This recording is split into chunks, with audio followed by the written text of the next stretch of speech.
Hidden charges और fees देश के आम आदमी की जो जेब बैंकिंग सिस्टम काट रहा है, ये उसे पता लगे, ग्राहक को भी और माननीय वित्त मंत्री जी को भी। पहला, मिनिमम बैलेंस पेनल्टी। यदि आप न्यूनतम बैलेंस नहीं रखते हैं तो 100 से 600 रुपए प्रति माह बैंक आपका काट लेता है। इस चार्ज को लगाने के बाद बैंकों ने वित्तीय वर्ष 22-23 में 3500 करोड़ रुपए मिनिमम बैलेंस पेनल्टी के नाम से लोगों से वसूले हैं मैडम।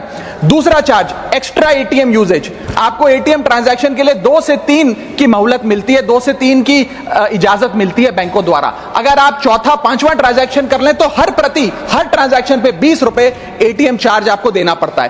इनएक्टिविटी फी 100 से 200 रुपए सालाना, यानी कि अगर बैंक आप बहुत ज्यादा अपना अकाउंट यूज नहीं करते हैं तो बैंक इनएक्टिविटी के नाम पे भी चार्ज लगा देता है। फिर बैंक स्टेटमेंट आप मंगवाते हैं तो बैंक स्टेटमेंट इशुएंस चार्जेस के नाम पर आपसे 50 से 100 रुपए लेता है। फिर आप कहते हैं हमें एसएमएस अलर्ट के माध्यम से मेरे बैंक के खाते में क्या आ रहा है उसकी जानकारी मिले, तो एसएमएस अलर्ट चार्जेस के नाम पर भी प्रति क्वार्टर 20 से 25 रुपए आपसे लिया जाता है। ऑनलाइन पेमेंट करेंगे एनईएफटी की तो ट्रांजैक्शन फी भी ली जाती है। जबरदस्ती आपको पहले लोन बेचते हैं और फिर उसके बाद लोन प्रोसेसिंग फी के नाम पर 1 से 3% लोन अमाउंट का काट लेते हैं। और जब आपकी किस्मत ठीक चल रही हो और आप समय से पहले अपना लोन बकाया जो है उसका भुगतान करने बैंक पहुंच जाएं तो loan pre closure charges, early payment penalty के नाम पर भी बैंक आपसे पैसा वसूलता है। साधारण सा सिग्नेचर बदलवाना हो, नॉमिनी की डिटेल्स बदलवानी हो, उस चेंज पर भी 200 रुपए प्रति ट्रांजैक्शन के नाम पे बैंक आपसे पैसा वसूलता है। और डिमांड ड्राफ्ट पे ऑर्डर बनाने जाएं तो 100 से 200 रुपए प्रति डिमांड ड्राफ्ट आपसे पैसा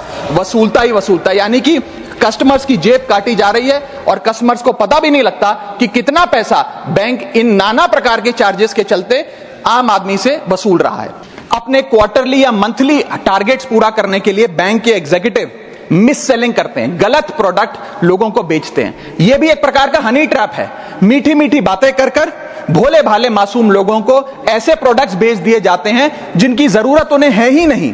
IRDAI, insurance regulatory development authority of India की एक रिपोर्ट बताती है कि 3.5 लाख सालाना कंप्लेंट्स में से 20% कंप्लेंट्स सिर्फ और सिर्फ मिस सेलिंग की, गलत प्रोडक्ट बेचने की उन्होंने दर्ज करी हैं। सेबी की एक रिपोर्ट बताती है कि 30% इन्वेस्टर मिसलीडिंग इंफॉर्मेशन का शिकार हैं। और म्यूचुअल फंड्स की मदर बॉडी, जिसे association of mutual fund of India कहते हैं, वो बताती है कि 23%, मैं खत्म कर रहा हूं मैडम, 23% इन्वेस्टर ऐसे हैं जिनके पास वो प्रोडक्ट्स हैं जो उनके रिस्क प्रोफाइल और फाइनेंशियल गोल से मेल ही नहीं खाते हैं।